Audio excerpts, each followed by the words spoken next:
everyone. In today's short video, we will be discussing some basic points about the amines and the preparation of the amines. सबसे पहले amines की बात करते हैं. amines क्या होते हैं हमारे? amines are considered as amino derivatives of hydrocarbon और alkyl derivatives of ammonia. amines जो होते हैं वो एज अ अमीनो डेरिवेटिव्स हम कंसिडर करते हैं ऑफ द हाइड्रोकार्बन के, जिसमें हाइड्रोजन भी हो, कार्बन भी हो, और एल्काइल डेरिवेटिव्स होते हैं हमारे अमोनिया के. इन दीज कंपाउंड इन कंपाउंड्स में 1, 2 और 3 hydrogen atoms are replace by alkyl और एराइल ग्रुप. इन कंपाउंड्स में जो 1, 2, तीसरे जो हाइड्रोजन एटम्स होते हैं, 1, 2, 3 हाइड्रोजन एटम्स होते हैं, उनको रिप्लेस करते हैं एल्काइल और aryl group. Aliphatic amines amino compounds को हम क्या बोलते हैं? Amino alkenes. और एरोमेटिक अमीन्स को हम क्या बोलते हैं? Amino arenes.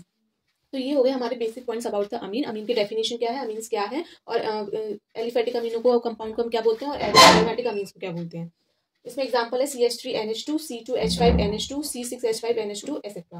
अब हम बात करते हैं प्रिपरेशन ऑफ अमीन्स की. प्रिपरेशन ऑफ अमीन में सबसे पहला आता है हमारा by the reduction of nitro compounds. Nitro compounds का हम रिडक्शन करते हैं. तो कैसे? हमने नाइट्रोबेंजीन दिया, उसको हमने H2PB के साथ रिएक्शन करवाया in the presence of ethanol, तो हमारा बनेगा अमीन. नेक्स्ट जो आती है वो आती है हमारी, हम नाइट्रोबेंजीन लेते हैं, उसको हम SnHCl के साथ रिएक्शन करवाते हैं और FeHCl के साथ, तो हमारा जो बनता है वो अमीन बनता है. फिर उसके बाद हम प्राइमरी अमीन लेते हैं. प्राइमरी अमीन में हम 3H2 मतलब हाइड्रोजन का ऐड करते हैं. उसके बाद हम इन द प्रेजेंस ऑफ निकल कैटलिस्ट में रिएक्शन करवाते हैं, तो हमारा प्राइमरी अमीन बन जाता है और वाटर हमको आउट हो जाता है. ये हमारा प्राइमरी हमने अमीन दिया है. नेक्स्ट जो बात करते हैं हम, दूसरा मेथड आता है by the ammonolysis of alkyl halides. Alkyl halides की हम अमोनोलाइसिस करते हैं. कैसे? हमने RX लिया, अमीन लिया, फिर हमने रिएक्शन करवाई तो हमारा प्राइमरी अमीन बना, फिर दोबारा से हमने उसी में रिएक्शन करवाई तो हमारी सेकेंडरी बनी, फिर टर्शियरी और फिर क्वार्टनरी अमोनियम सॉल्ट बन गया.